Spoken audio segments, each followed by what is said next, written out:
জিলকদের পরে হচ্ছে জিলহজ, যে মাসে লক্ষ লক্ষ মানুষ আল্লাহর ঘরে আল্লাহর বাইতুল্লাতে গিয়ে আল্লাহকে সেজদা দিবে। সুবহানাল্লাহ। এই জিলকদ মাসের পরে আসতেছে জিলহজ মাস। আল্লাহ সুবহানাহু ওয়া তাআলা পৃথিবীতে রূহের জগতে যাদেরকে বাছাই করেছেন, যে আল্লাহর ঘর প্রদক্ষিণ করার মতো কবুল যাদেরকে রূহের জগতে করেছেন, অর্থাৎ যাদের নসিবের ভিতরে আল্লাহ রূহের জগতে হজ কবুল করে দিয়েছেন, তারাই কেবল একমাত্র শুধুমাত্র আল্লাহর ঘরে গিয়ে হজ করতে পারবে। এদের খুশ নসিব। সকলে চাইলেও, অর্থকরী থাকলেও, ইচ্ছা থাকলেও হজ করা সম্ভব নয়। তো আমরা যেহেতু সামনে হজের মাস, আমরা আজকে হজের গুরুত্ব এবং ফজিলত নিয়ে কথা বলবো ইনশাআল্লাহ। প্রিয় ভাইয়েরা আমার, পৃথিবীতে আল্লাহ সুবহানাহু ওয়া তাআলা যতগুলো সমাবেশ ঘটান, যতগুলো আলোচনার মঞ্চ আল্লাহ সুবহানাহু ওয়া তাআলা তৈরি করেছেন, কোনো আলোচনার মঞ্চে এত ভালো মানুষ একসাথ হতে পারে না। কেবলমাত্র একমাত্র শুধুমাত্র হজের ভিতরে যেভাবে মানুষ ভালো ভালো পৃথিবীর প্রত্যেকটা রাষ্ট্র থেকে ভালো ভালো মানুষগুলো একসাথ হতে পারে। সুবহানাল্লাহ। আপনি পৃথিবীতে এমন কোনো ময়দান আর খুঁজে পাবেন না যে ময়দানে এতগুলো ভালো মানুষ একসাথে উপস্থিত হবে। পৃথিবীর দ্বিতীয় কোনো জায়গায় আপনি এতগুলো ভালো মানুষ একসাথে আদৌ আপনি একসাথ করা আপনার পক্ষে কখনো সম্ভব নয়। এজন্যই হজকে বলা হয় আল হাজ্জু কান্তরাতুল ইসলাম। হজ হচ্ছে ইসলামের একটা সেতু বন্ধন। হজ হচ্ছে ইসলামের একটা রুল মডেল। পৃথিবীর অন্য কোনো ধর্মের এত বড় সমাবেশ পৃথিবীর বুকে হয় না। পৃথিবীর অন্য কোনো ধর্মের এত বড় একটা মজমা, এত বড় একটা আয়োজন, পৃথিবীর অন্য দ্বিতীয় কোনো ধর্মের এত বড় একটা সমাবেশ পৃথিবীর কোনো ধর্ম দেখাতে পারেনি, কোনোদিন দেখাতে পারবেও না। কিন্তু এটা শুধুমাত্র কেবলমাত্র আমরা যারা ঈমান এনেছি, আমরা যারা নিজেদেরকে ঈমানদার হিসেবে দাবি করি, আমরা যারা মুসলিম, একমাত্র মুসলমানের পক্ষেই একসাথে এতগুলো মানুষ হজে একসাথে আল্লাহকে একসাথে লাব্বাইক আল্লাহুম্মা লাব্বাইক বলে ডাকার সুযোগ মাত্র যারা ইসলাম এবং ঈমান যাদের রয়েছে তাদের পক্ষে সম্ভব। কথা বলেন ঠিক কিনা?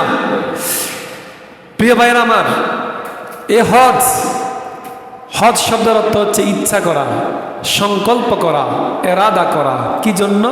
আল্লাহর সন্তুষ্টির জন্য। আপনি আল্লাহকে পাওয়ার জন্য, আল্লাহর সন্তুষ্টি লাভ করার জন্য, আল্লাহকে রাজি খুশি করার জন্য আপনাকে হজ করতে হবে। হজ হচ্ছে জীবনে একবার হজ করা ফরজ। কয়বার? সবাই কথা বলেন। জীবনে কয়বার হজ করা ফরজ? একবারের পরবর্তীতে যে হজগুলো করা হবে এগুলো হচ্ছে জায়েদা, অতিরিক্ত। আপনি চাইলে করতে পারেন, সওয়াব হবে, কিন্তু না করলে আর কোনো সমস্যা নাই। যাদের অর্থ সম্পদ রয়েছে, যারা বিত্তশালী, তাদের জন্য জীবনে একবার হজ করা ফরজ। ওই একবারের পরে যতবার আপনি হজ করবেন সেটা আপনার সওয়াব হবে, কিন্তু আপনার উপর এটা আবশ্যক নয়। আপনাকে বুঝতে হবে আপনি প্রতি বছর হজে চলে যাবেন, টাকা আছে এই জন্য না ভাই। হজে যাবেন, সমস্যা নাই। যদি আপনার আশেপাশে গরিব দুঃখী মানুষ থাকে, আপনি তাদেরকে নিয়ে একটু চিন্তা করেন। হজে আপনি যাবেন, হজ আপনার উপর ফরজ হয়েছে। ফরজটা আদায় করার পরে প্রতি বছর আপনাকে বড় হজ করার আর প্রয়োজন নাই। আপনি আপনার আশপাশে যারা অসহায়, দরিদ্র, ফকির, মিসকিন যাদের রয়েছে তাদেরকেও আপনি এঙ্গেজ করেন আপনার টাকার ভিতরে, তাদেরকে আপনি একটু সাহায্য সহযোগিতা করেন। কিন্তু রসুলের জীবনে একবার, বিদায় হজ যেটাকে বলা হয়, রসুলের জীবনে একবারই হজ করেছে। রসুলকে সাহাবীরা প্রশ্ন করলো, ইয়া রাসূলুল্লাহ, একটা মানুষের পক্ষে কয়বার হজ করা ফরজ? রসুল কোনো আওয়াজ করলেন না। আবার প্রশ্ন করলো, রসুল কোনো আওয়াজ করলেন না। আবার প্রশ্ন করা হলো, রসুল তখন বললেন একবার হজ করলেই হবে। রসুল তারপরে বলছেন, যদি আমি বলতাম, প্রতিবার যদি বলতাম যে হজ করো হজ করো, যতবার আমি বলতাম ততবার একটা মানুষের উপর আল্লাহ হজকে ফরজ করে দিতেন। এটা মানুষের জন্য অনেক কঠিন হয়ে যেত, অনেক কষ্টের হয়ে যেত। এই জন্য আমি এতবার বলিনি, আমি একবার বলেছি হজ ফরজ। আর আমার এই কাউলকে, আমার এই জবানকে আল্লাহ কবুল করে মানুষের উপরে জীবন একবার হজ ফরজ করেছেন। সুবহানাল্লাহ। এখন যদি রসুল বলতেন বারবার হজ করা ফরজ, তাহলে আমাকে আপনাকে বারবারই করা লাগতো। কিন্তু না, আমাদের উপর বারবার হজকে ফরজ করেনি, ফরজ করেছে একবার। জীবনে যদি আপনি একবার হজ করেন, তাহলে আপনার উপর থেকে হজের যে আপনার ফরজিয়াত, হজের যে গুরুত্ব, হজের যে প্রয়োজনীয়তা, সেটা আপনার পক্ষ থেকে আদায় হয়ে যাবে। তবে যদি হজ না করেন, তাহলে আপনার পক্ষ থেকে হজ কখনো আদায় হবে না। প্রিয় ভাইয়ের আমার, আমরা কথা বলবো হজের গুরুত্ব নিয়ে। হজের গুরুত্ব আছে না নাই? কথা বলেন না। হজের গুরুত্ব আছে না নাই? ইসলামের ব্যানা হচ্ছে 5টা। কয়টা? এই 5টার ভিতর হজ আছে না নাই? সবাই কথা বলেন। ইসলামের 5 ব্যানার ভিতর হজ আছে না নাই? আছে।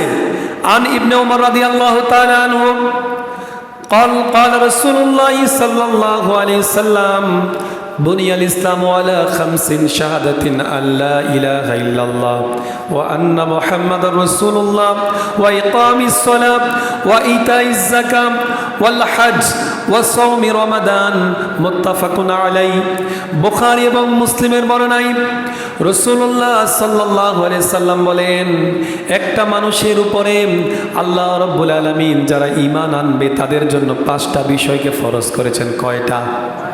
কয়টা বিষয় ফরজ করেছেন? 1 নাম্বার হচ্ছে, যে ব্যক্তি ঈমান আনবে তার প্রথম হচ্ছে তাকে কালিমা পড়তে হবে। কালিমা পড়ার পর ওয়াইকামিস সালাত, তাকে নামাজ আদায় করতে হবে। ও ইতাইজ যাকাত, তাকে যাকাত প্রদান করতে হবে। ওয়াল হজ, তাকে হজ আদায় করতে হবে। ও সওমি রমাদান, তাকে রমজানের রোজা রাখতে হবে। এখন এই হজের বিষয়টা কখনো 4র্থ নম্বরে বলেছেন, কখনো আবার 5ম নম্বরে বলেছেন। কিন্তু এই 5টা বিষয়ের একটা বিষয় যদি কেউ ছেড়ে দেয়, সে কখনো ইমানদার থাকার কোনো সুযোগ নাই। এই 5টা বিষয় আপনাকে মানতেই হবে। একটা মানুষ যদি ঈমান আনেন, তাহলে এই 5টা বিষয়ের একটা বিষয়ের সাজার সুযোগ নাই। আল্লাহ সুবহানাহু ওয়া তাআলা 5টা বিষয়কে ফরজ করেছেন। এখন কেউ নামাজ পড়লো, রোজা রাখলো, ঈমান আনলো, কিন্তু তার উপরে হজ ফরজ হয়েছে, যাকাত ফরজ হয়েছে, সে হজও করলো না, যাকাতও দিল না। তাহলে এই যে তার উপরে হজটা ফরজ হয়েছে, সে যে হজ করলো না, তাহলে হজের যে ফরজিয়াত সেটাকে আদায় হলো? কথা কন না। কারোর উপর যে হজ ফরজ হয়েছে, যদি সে হজ আদায় না করে, তাহলে হজের ফরজিয়তকে আদায় হবে? তাহলে বোঝা গেল, একটা মানুষ নিজেকে মুসলমান দাবি করতে হলে 5টা জিনিস লাগবেই লাগবে। এই 5টা হচ্ছে ভিত্তি, মূল। যারা হচ্ছে ধনাঢ্য ব্যক্তি তাদের জন্য 5টা, আর যারা হচ্ছে গরিব, যারা ফকির, যারা অল্প পয়সাওয়ালা, তাদের জন্য হচ্ছে 3টা। 1 নম্বর হচ্ছে কালিমা, নামাজ এবং রোজা। এই 3টা হচ্ছে যারা হচ্ছে মধ্যবিত্ত গরিব মানুষ, যারা খেটে খাওয়া মানুষ, তাদের জন্য 3টা। আর অতিরিক্ত 2টা হজ এবং যাকাত। যারা ধনাঢ্য ব্যক্তি তাদের জন্য আরো 2টা। এই মোট 5টা। ধনাঢ্য কোনো মানুষ যদি এই 5টা ব্যানার একটা ব্যানার ছেড়ে দেয়, তাহলে সে কখনো ইমানদার হতে পারবে? কোনো সুযোগ নাই। প্রিয় ভাইরা আমার, হজ এমন একটা গুরুত্বপূর্ণ ইবাদত। সূরা আল ইমরান 97 নম্বর আয়াত আল্লাহ সুবহানাহু ওয়া তাআলা বলেন, ওয়ালিল্লাহি আলান নাসি হিজ্জুল বাইতি মান ইসতাতা ইলাইহি সাবিলা। যাদের আল্লাহর ঘর তাওয়াফ করার মতো সামর্থ্য রয়েছে, যারা আল্লাহর ঘর জিয়ারত করার মতো সামর্থ্য রয়েছে, তারা যেন আল্লাহর ঘরে গিয়ে জিয়ারত করে, আল্লাহর ঘরকে যেন তারা জিয়ারত করে, ওখানে গিয়ে যেন তারা হজ পালন করে। ওমান কাফারা, আর কেউ যদি এই হজকে অস্বীকার করে, কেউ যদি এই হজকে ছেড়ে দেয়, আল্লাহর এই বিধানটাকে যদি কেউ নিজের মন মতো করে না নেয়, ফা ইন্নাল্লাহা গানিয়ুন আনিল আলামিন। ও পৃথিবীর মানুষ, তোমরা শুনে রাখো, কেউ যদি তোমরা এই হজের এই বিধানকে তোমরা অস্বীকার করো, তোমরা এই কথা জেনে রাখো, আল্লাহ পৃথিবীর পৃথিবীর কোনো মানুষের প্রতি মুখাপেক্ষী নয়। সুবহানাল্লাহ। তাহলে হজ করলে আমাদের লাভ নাকি আল্লাহর লাভ? লাভ কার? হজ করলে আমার না আল্লাহর? তাহলে আল্লাহ বলছেন, যারা তোমরা হজ করার সামর্থ্য রয়েছে, যারা বাইতুল্লাহকে প্রদক্ষিণ করার মতো, বাইতুল্লাহকে জিয়ারত করার মতো, বাইতুল্লাহ যাওয়ার মতো যাদের সুযোগ রয়েছে, তোমরা বাইতুল্লাহ গিয়ে হজ আদায় করো। যারা এই হজকে অস্বীকার করবে, ছেড়ে দিবে, তাদের প্রতি আল্লাহ কখনো মুখাপেক্ষী। বোঝা গেল হজ করলে আমারই লাভ, আপনারই লাভ। আল্লাহর এখানে কোনো লাভ নাই। তবে আল্লাহর একটা প্রশান্তির জায়গা যে আমার বান্দাকে আমি হুকুম করেছি, আমার বান্দা আমার এই হুকুম পালন করেছে। সুবহানাল্লাহ। আল্লাহর কাছে এটাই ভালো লাগে যে বান্দাকে আমি আদেশ করেছি, বান্দা আমার এই আদেশকে গ্রহণ করেছে। এটাই হচ্ছে আল্লাহর কাছে ভালো লাগার জায়গা। আবু হুরায়রা রাদিয়াল্লাহু তাআলা আনহু বলেন, মুসলিম শরীফের বর্ণনায় রাসূলুল্লাহ সাল্লাল্লাহু আলাইহি সাল্লাম বলেছেন, আইয়ুহান নাস ক্বাদ ফারাদাল্লাহু আলাইকুমুল হজ। হে ইমানদারগণ, তোমাদের উপর আল্লাহ রাব্বুল আলামিন হজ ফরজ করেছেন। ফাহুজ্জু, তোমরা হজ আদায় করো। যাদের উপরে হজকে আল্লাহ সুবহানাহু ওয়া তাআলা ফরজ করেছেন, তাদেরকে হজ আদায় করার জন্য আবার আল্লাহ আদেশ করেছেন। এখন যদি কারো উপর হজ ফরজ হলো, ফরজ হওয়ার পরে ওই ব্যক্তিটা যদি হেলাই ফেলাই সময় কাটালো, কিন্তু সে হজ পালন করলো না। এখন যদি হেলাই ফেলাই আপনি সময় কাটিয়ে দেন, আপনার উপর হজ ফরজ হয়েছে, তখন আল্লাহর কি ভালোবাসা আপনি অর্জন করতে পারবেন? আল্লাহর ভালোবাসা পাবেন আপনি? পাবেন না। কারণ হজ ফরজ করেছেন আল্লাহ, আবার হজ আদায় করার জন্য আপনাকে বলেছেন। আপনি ধনাঢ্য মানুষ, আপনার সম্পদের মালিক আপনি নয়, আপনার সম্পদ দিয়েছেন যে রব, আপনার সম্পদের মালিক আপনাকে বানিয়েছেন যে আল্লাহ। ওই আল্লাহ বলছে ফাহুজ্জু, তোমরা হজ আদায় করো। এখন যদি আপনি হজ আদায় না করেন, যদি আপনি হজ আদায় না করেন, যদি নিজের মন মতো করে আপনি ভালো লাগলে আপনি হজে যাবেন যেদিন আপনার মন চায়, ওদিন হজে যাবেন, নাকি যখন আল্লাহ ফরজ করেছেন তখন যাবেন? কখন যাবেন? যে আপনার মন যখন চায়, এই ব্যবসা বাণিজ্য, ছেলে মেয়ে, বিয়ে শাদী, এই নায়নাত করে বড় হয়েছে, সব শেষ করে যখন আর কোনো কাজ থাকে না, তখন কয় চল একটু ঘুরে আস। এটার নাম হজ? এটার নাম হজ না ভাইয়েরা, এটার নাম কোনো হজ নয়। রাসূলুল্লাহ সাল্লাল্লাহু আলাইহি সাল্লাম বলেছেন, মান আরাদাল হজ ফালিয়াতাজাল, ফালিয়াতাজাল, যার হজ, যার উপর আল্লাহ হজ ফরজ করেছেন, মান আরাদাল হজ্জা ফালিয়াতাআজ্জাল, সেজন্য তাড়াতাড়ি করে হজ আদায় করে নেবে। যার উপরে হজ ফরজ করেছে আল্লাহ, যার উপর হজ আল্লাহ ওয়াজিব করেছে, যার সামর্থ্য আছে, সেজন্য তাড়াতাড়ি করে হজ আদায় করে নেই। ফাইন্নাহু ক্বাদ ইয়ামরাদুল মারিজ, হতে পারে আজকে এই ব্যক্তির শরীরে সামর্থ্য আছে, কিন্তু আগামীকাল তো সে অসুস্থ হতে পারে, হয়তো আগামীকাল সে অসুস্থ হয়ে যেতে পারে। তারপর আল্লাহ রসুল বলছেন, ওয়া তাদিল্লু দাল্লাহ, হতে পারে অহেতুক কোনো আপনার অপ্রয়োজনীয় কোনো কাজ তাকে চেপে বসতে পারে। আবার বলছেন ও তারিদুল হাজা, হতে পারে তার উপর কোনো ধরনের প্রয়োজনীয়তা চলে আসতে পারে। এখন হজ যখন ফরজ হয়েছে তখনই আপনাকে আদায় করে নিতে হবে। আপনি এই কথা বলার সুযোগ নাই যে আমার উপর হজ ফরজ হয়েছে, আমি তো যাবই, একটু পরে যাই, আরও কিছুদিন পরে যাই, আমার ছেলেটা বড় হয়েছে, মেয়েটাকে বিয়ে দেই, আমার নাতিগুলো বড় হয়েছে, দেখবে আরও কিছুদিন পরে যাই, এখন হজে গেলে হজটা ধরে রাখতে পারবো না, এমন করে কি হজ আদায় করার কোনো সুযোগ আছে? আপনি হজ ওই সময় আদায় করতে হবে যখন আপনার উপর হজটা আল্লাহ ফরজ করেছেন। এখন আপনি যদি সব কিছু শেষ করে তারপরে গিয়ে হজ করেন, তাহলে এটা হবে আপনার এক প্রকার, আপনার হয়তো আল্লাহকে সন্তুষ্টি নয়, এটা আল্লাহকে সন্তুষ্টি ওইটা হবে না, এটা হয়তো আপনার আত্মতৃপ্তি হতে পারে, হয়তো এটা হবে আপনার মনোরঞ্জন, হয়তো এটা হইতে পারে আপনার মনের দিক থেকে, আপনার আত্ম উপলব্ধির জায়গা থেকে হয়তো একটু ভালো লাগতে পারে যে আমি হজ করেছি। এটা আপনার আল্লাহর সন্তুষ্টির জন্য হজ হবে না, এটা হবে জার্নি বাই প্লেন। আপনি হয়তো ওই বিমানে করে একটু সফর করে আসলেন, কিন্তু প্রকৃতভাবে হজ ওটাই যখন আপনার উপরে হজ ফরজ হয়েছে, আপনি তখন হজ আদায় করার নামই হচ্ছে হজ, ওটাই প্রকৃত হজ। পৃথিবীর বিভিন্ন দেশ থেকে মানুষ যারা হজে যায় তাদের ভিতরে আপনি অধিকাংশ মানুষ দেখবেন যুবক অথবা 50-এর কম, আর 60 থেকে 70 অথবা 65 থেকে 70 এই প্রকারের হাজি পাওয়া যায় বেশি হচ্ছে বাংলাদেশ। কেন পাওয়া যায়? ওই সব শেষ করে আর কোনো কাম কাজ থাকে না, একবারে জীবনের শেষ প্রান্তে গিয়ে কোনো রকম আপনার ওই নামের শেষে একটু হাজি লাগানোর জন্য, একটা টাইটেল কেনার জন্য ওই কিছু টাকা খরচ করে একটু বিমানে করে হজ করে আসে। এমনটা কি হজের চাহিদা? এটার নাম তো হজ নয়, এটার নাম কখনো হজ হতে পারে না। হজ হতে হবে একমাত্র রিজার রাব্বি, আল্লাহ সন্তুষ্টির জন্য। আল্লাহ সন্তুষ্টি কখন?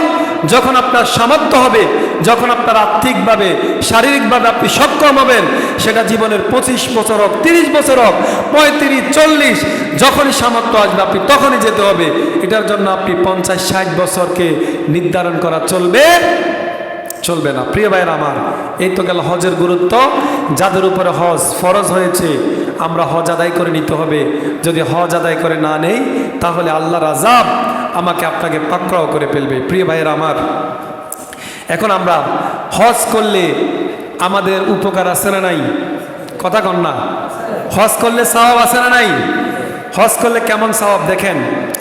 আন আবি হুরায়রা রাদিয়াল্লাহু তাআলা আনহু قال قال رسول الله صلى الله عليه وسلم, রাসূলুল্লাহ সাল্লাল্লাহু আলাইহি সাল্লাম বলেন, আবু হুরায়রা রাদিয়াল্লাহু তাআলা বর্ণনা করছেন, মান হাজ্জা লিল্লাহ, যে ব্যক্তি আল্লাহর জন্য হজ করবে, যে ব্যক্তি আল্লাহর সন্তুষ্টি অর্জনের জন্য হজ করবে, ফালাম ইয়ারফাস ওয়ালাম ইয়াফসুক, সে ব্যক্তি হজে গিয়ে কোনো অশ্লীল কর্ম করবে না এবং অশ্লীল কোনো কথাও বলবে না। আল্লাহর সন্তুষ্টির জন্য যে ব্যক্তি হজ করতে গেল, রজাকা মা ওয়ালাদাতু উম্মুহু, রাসূলুল্লাহ সাল্লাল্লাহু আলাইহি সাল্লাম বলেছেন যে আল্লাহর সন্তুষ্টির জন্য হজ করলো এবং হজে গিয়ে কোনো রকমের মন্দ কথা বললো না, মন্দ কাজ করলো না, ওই ব্যক্তিকে আল্লাহ রাব্বুল আলামিন এমনভাবে নিষ্পাপ করবেন, যেমনিভাবে একটা মায়ের গর্ভ থেকে যখন সন্তান ভূমিষ্ঠ হয়, যেমনিভাবে ওই সন্তানটার কোনো গুনাহ থাকে না। যে ব্যক্তি হজ করে ফিরে আসবে, আল্লাহ রাব্বুল আলামিন ওই নবজাতক সন্তানের মতো করে তার জীবনের সমস্ত গুনাহগুলো মাফ করে দিবে। সুবহানাল্লাহ। তাহলে হজ্জের সওয়াব আছে না নাই? আর আছে না নাই? আপনি যেভাবে মায়ের গর্ভ থেকে একটা সন্তান ভূমিষ্ঠ হলে যেভাবে ওই সন্তানটার কোনো গুনাহ থাকে না, একটা মানুষ যখন হজ করে দেশে ফিরে আসবে, যদি তার হজকে আল্লাহ রাব্বুল আলামিন কবুল করে, তাহলে ওই ব্যক্তিটাকেও আল্লাহ রাব্বুল আলামিন যেভাবে মায়ের গর্ভ থেকে সন্তান ভূমিষ্ঠ হলে ওই সন্তানের কোনো গুনাহ থাকে না, একটা ব্যক্তি হজ করে ফিরে আসলো, ওই ব্যক্তিটারও কোনো গুনাহ থাকে না। সুবহানাল্লাহ। তাহলে হজ করা দরকার আছে না নাই? প্রিয় ভাইরা আমার, আবু হুরায়রা রাদিয়াল্লাহু তাআলা আনহু বলছেন, রাসূলুল্লাহ সাল্লাল্লাহু আলাইহি সাল্লাম বলেন, আল উমরাতু ইলাল উমরা কাফফারাতু লিমা বাইনাহুমা, যদি কোনো ব্যক্তি উমরা হজ আদায় করে, একটা উমরার পরে আরেকটা উমরার মাঝখানে যে সময়টা থাকবে, আল্লাহ রাব্বুল আলামিন ওই ব্যক্তির জীবনের সগীরা গুনাহগুলো ক্ষমা করে দেয়। সুবহানাল্লাহ।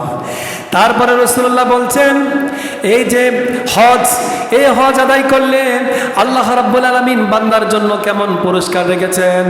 রাসূলুল্লাহ সাল্লাল্লাহু আলাইহি সাল্লাম বলেন, আল হাজ্জুল মাবরুর লাইসা লাহু জাযাউন ইল্লাল জান্নাহ। সুবহানাল্লাহ। কেউ যদি হজ আদায় করে আল্লাহ রাব্বুল আলামিনের জন্য, আল্লাহ রাব্বুল আলামিনকে সন্তুষ্ট করার জন্য, কেউ যদি হজ পালন করে, হজ ব্রত পালন করার পরে তার হজ যদি আল্লাহ কবুল করে, ওই হজের বিনিময়ে আল্লাহ সুবহানাহু ওয়া তাআলা ওই ব্যক্তিটাকে আল্লাহ জান্নাতের মেহমান বানিয়ে দিবে। সুবহানাল্লাহ। সুবহানাল্লাহ বলেন না? কেউ যদি হজ করলো আর তার হজটা যদি আল্লাহ রাব্বুল আলামিন কবুল করে নেয়, তাহলে ওই কবুল হজের বিনিময়ে আল্লাহ সুবহানাহু ওয়া তাআলা তার জন্য জান্নাতে একটা ঘর বানায় দিবে। সুবহানাল্লাহ। তাহলে হজ করা দরকার আছে না নাই? প্রিয় ভাইরা আমার, পৃথিবীতে বিভিন্ন ধরনের অনুষ্ঠান হয়, প্রতিটা অনুষ্ঠানের ভিতরে মানুষকে দাওয়াত করা হয়, আর যে অনুষ্ঠানে আপনি যাবেন, ওই যে আপনাকে দাওয়াত দিয়েছে আপনি তার মেহমান। কিন্তু আল্লাহ রাব্বুল আলামিন তো ওই হজের ঘোষণা দেওয়ার পরে যে সকল হাজী সাহেবেরা আল্লাহর ঘরে যায় তারা কার মেহমান? আর কথা কন না, হাজী সাহেবরা কার মেহমান? আল্লাহর মেহমান। রাসূলুল্লাহ সাল্লাল্লাহু আলাইহি সাল্লাম বলেন, ওয়াফদুল্লাহি সালাসাতুন, তিন ধরনের ব্যক্তি হচ্ছে আল্লাহর মেহমান। কয় ধরনের ব্যক্তি? কথা কন, কয় ধরনের ব্যক্তি?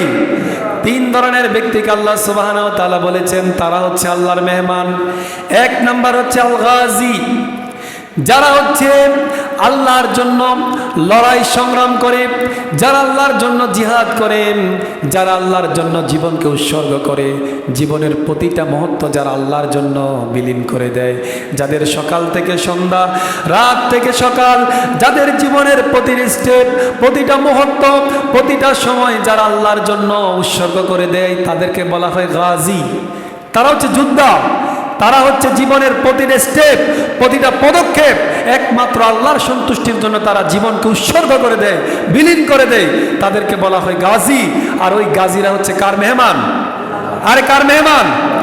দুই নাম্বার হচ্ছে আল হাজ্জু, যারা হজ ব্রত পালন করে। তিন নাম্বার হচ্ছে ওয়াল মুতামির, যারা উমরা পালন করে। তিন শ্রেণীর মানুষকে আল্লাহ রাব্বুল আলামিন আল্লাহর মেহমান বলে ঘোষণা করেছেন। তার ভিতরে একজন হচ্ছে যে ব্যক্তি আল্লাহর জন্য সংগ্রাম করে, আর দ্বিতীয় নাম্বার হচ্ছে যে ব্যক্তি আল্লাহর জন্য হজ করে, আর তিন নাম্বার হচ্ছে যে ব্যক্তি আল্লাহর জন্য উমরা করে। এই তিন শ্রেণীর মানুষকে আল্লাহ রাব্বুল আলামিন আল্লাহর মেহমান হিসেবে ঘোষণা করেছেন। সুবহানাল্লাহ। তাহলে আল্লাহর মেহমান হওয়ার জন্য আমাদেরকে আল্লাহর কাছে দোয়া করা দরকার আছে না নাই? আরে আছে না নাই? আল্লাহর মেহমান হওয়া দরকার আছে না নাই? যারা আল্লাহর মেহমান হতে হয়, যারা আল্লাহর মেহমান হতে পারে, যারা আল্লাহর মেহমান হয়, তাদের জন্য কি স্পেশাল, কি মানে গুরুত্ব রয়েছে খেয়াল করেন।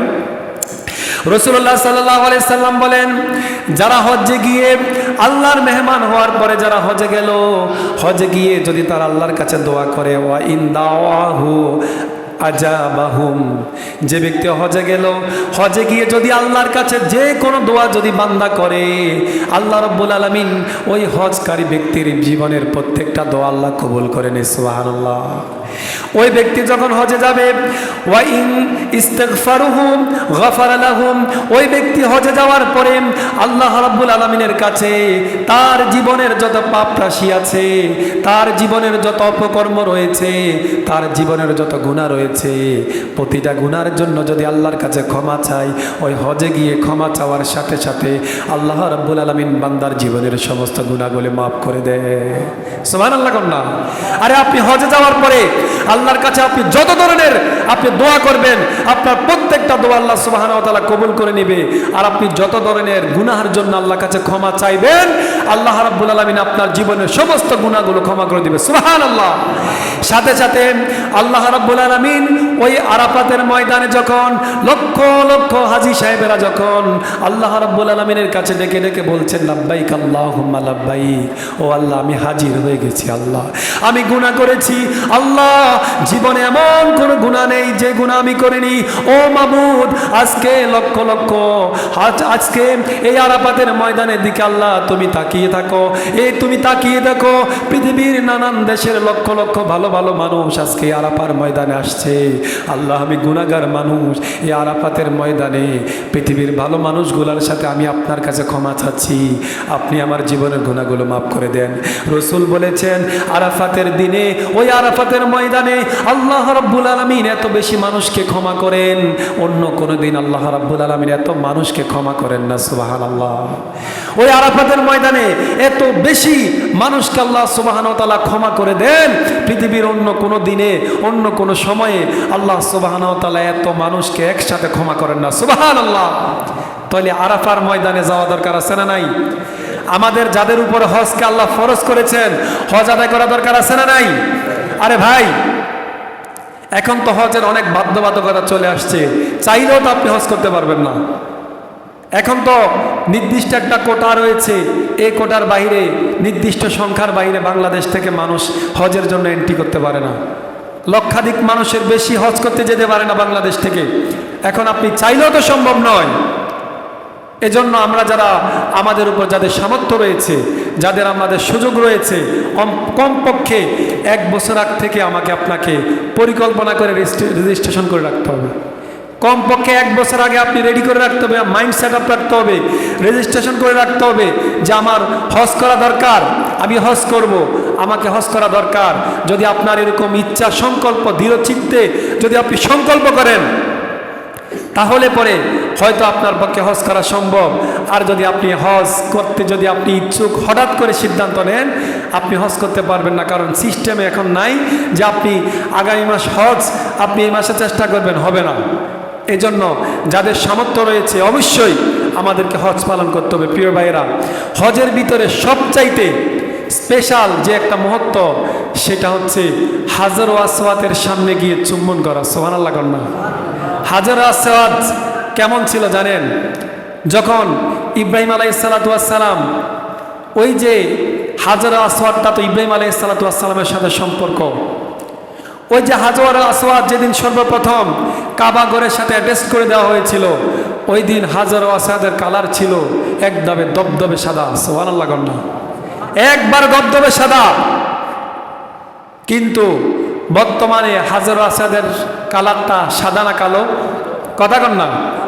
ওই পাথরের কালারটা সাদা না কালো? কালো কেমনে হয়েছে? এটা কি এমনি এমনি কালো হয়ে গেছে? এটা তো এমনি এমনি কালো হয় নাই।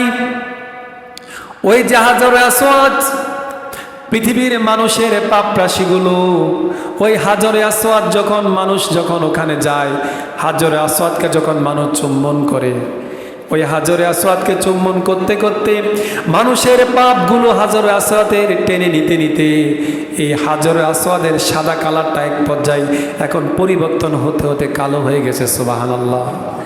রাসূলুল্লাহ সাল্লাল্লাহু আলাইহি সাল্লাম বলেন, ইন্নাল মাসাল হাজারুল আসওয়াদ, যারা হাজরে আসওয়াদকে স্পর্শ করবে, যারা হাজরে আসওয়াদের সাথে নিজের শরীরটাকে লাগাবে, মাথাটাকে লাগাবে, যারা চুম্বন করবে, ও রুকনুল ইয়ামানি, আরেকটা পাথর রয়েছে, ওই রুকনুল ইয়ামানি নামে একটা পাথর রয়েছে, ওই পাথরটাকে যারা স্পর্শ করবে, ইউহাদ্দানি খাতায়া হাত্তান, যারা হাজর আসওয়াদের সাথে যাদের বুক লাগাবে, মাথা লাগাবে, যারা স্পর্শ করবে, আল্লাহ রাব্বুল আলামিন যে ব্যক্তি হাজর আসওয়াদকে স্পর্শ করবে তার জীবনের সমস্ত গুনাহগুলো ক্ষমা করে দিবে। সুবহানাল্লাহ। সুবহানাল্লাহ কন্যা। যারা হাজর আসওয়াদের সাথে নিজের শরীরটাকে স্পর্শ করাবে, যারা নিজের শরীরটাকে হাজর আসওয়াদের সাথে স্পর্শ করাবে, তাদের জীবনের সমস্ত গুনাহগুলোকে এই হাজর আসওয়াদের সাথে স্পর্শ হওয়ার কারণে আল্লাহ রাব্বুল আলামিন ক্ষমা করে দিবে। সুবহানাল্লাহ। তাহলে এই সুযোগ নেওয়া দরকার আছে না নাই? প্রিয় ভাইরা আমার, কাল কিয়ামতের ময়দানে এই হাজর আসওয়াদ, এই কালো পাথরকে আল্লাহ সুবহানাহু ওয়া তাআলা চোখ খুলে দিবেন, ওই হাজর আসওয়াদের মুখ খুলে দিবেন।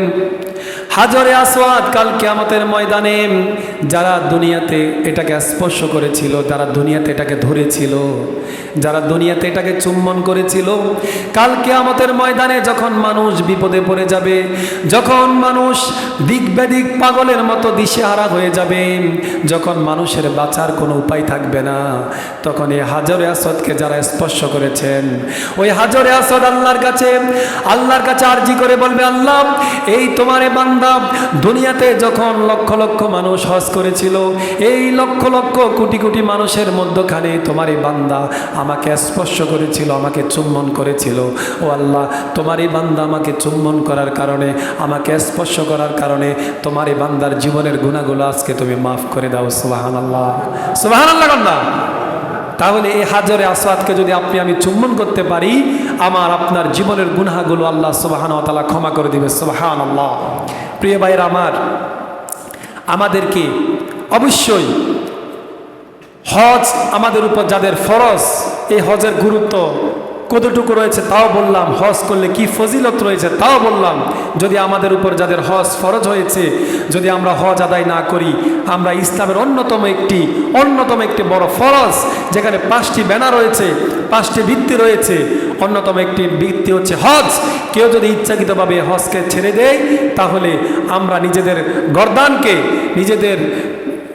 আমরা ইসলামের সাথে যে অ্যাটাচমেন্ট, যে সম্পর্ক, নিজের অজান্তে আমরা এটাকে ছুটে ফেললাম। এজন্য আমাদের যাদের হজ ফরজ হয়েছে, আমাদেরকে অবশ্যই হজ আদায় করতে হবে। প্রিয় ভাইয়ের আমার, আমাদেরকে পাপ পঙ্কিলতা থেকে আমাদেরকে বেঁচে থাকতে হবে। আমাদেরকে এমনভাবে জীবন গঠন করতে হবে যে জীবন আমি গঠন করব, আমি মরিলে যেন দুনিয়ার মানুষ আমার জন্য কাঁদে, আমি মরে গেলে যদি দুনিয়ার মানুষ আমার জন্য হাসে। এই জীবন কি প্রকৃত জীবন হলো? কথা কন না। আপনি মরে গেলেন, আপনার মৃত্যুতে মানুষ হাসলো, আপনার মৃত্যুতে যদি মানুষ মিষ্টি বিতরণ করে, আপনার মৃত্যুতে যদি মানুষ আনন্দ পায়, তাহলে এটা কি প্রকৃত জীবন হলো? কথা কন না। না ভাই, আপনার জীবন ওইটাই। এমন জীবন তুমি করিবে গঠন, মরিলে হাসিবে তুমি, কাঁদিবে ভুবন। আপনি ওই রকম জীবন গঠন করতে হবে যে জীবন গঠন করলে পরে আপনার মৃত্যুতে মানুষ কাঁদবে, আসমান জমিন কাঁদবে। একজন ভালো মানুষ যদি পৃথিবী থেকে চলে যায়, তখন পৃথিবীর একটা কম্পন সৃষ্টি হয়, পৃথিবী একটা ঝাঁকুনি মারে। আল্লাহ তো সবই জানেন, তারপরে আল্লাহ পৃথিবীকে প্রশ্ন করে, তুমি এভাবে কাঁপা দিলা কেন, এভাবে ঝাঁকুনি দিলা কেন? তখন ওই পৃথিবী ডাক দিয়ে বলে, আল্লাহ, দুনিয়া থেকে তো আপনার একজন বান্দা চলে গেছে। সুবহানাল্লাহ। পৃথিবী কেঁপে ওঠে একজন ভালো মানুষের মৃত্যুতে। আবার এমনও আমরা দেখি কিছু মানুষ মারা যায়, ওদের মৃত্যুতে মানুষ আলহামদুলিল্লাহ কয়। এরকম আছে না নাই? আরে আছে না নাই? কিছু মানুষ মরে গেলে আলহামদুলিল্লাহ কয়, আছে না নাই? আপনারা রিসেন্টলি একটা বিষয়, বাংলাদেশে আমাদের একজন সংসদ সদস্য, কি নাম জানেন, মারা গেছে যে, তার নাম হচ্ছে আনোয়ারুল আজিম আনার, বাড়ি হচ্ছে ঝিনাইদহ 4 নং আসনের তিনি হচ্ছেন সম্মানিত সংসদ সদস্য।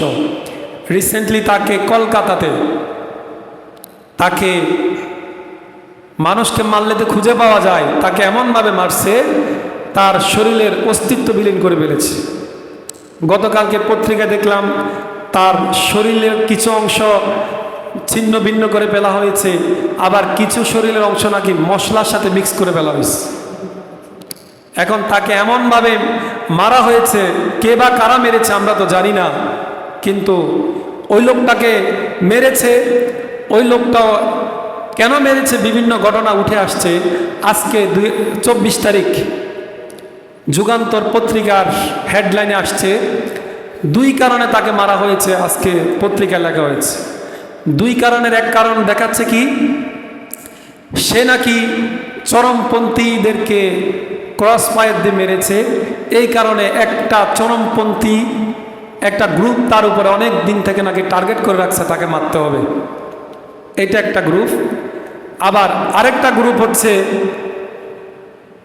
উনি আবার স্বর্ণের ব্যবসা করত কলকাতা দিয়ে। তার একজন বন্ধু ছিল, বন্ধুর নাম হলো শাহিন। ওই বন্ধুর সাথে কোটি কোটি টাকার বিজনেস করত। বন্ধুর সাথে নাকি 50 কোটি টাকার একটা ডিল নিয়ে বিতর্ক লেগে গেছে। বন্ধু নাকি রিসেন্টলি তাকে কলকাতা আরেকটা স্বর্ণের ডিলিংসের কথা বলে নাকি কলকাতা নিয়ে গেছে। সেখানে বন্ধু প্ল্যান করিয়ে আপনার এমপি আনারকে মেরে ফেলেছে।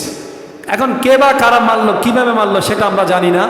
তবে বড় দুঃখের বিষয়, আশ্চর্যের বিষয় হচ্ছে, একজন এমপিকেও পর্যন্ত বাংলাদেশে নিরাপত্তাহীনতা ভুগতে হয়। তিনি কিন্তু রানিং একজন এমপি, দেশ ক্রস করে তাকে মেরে ফেলা হয়।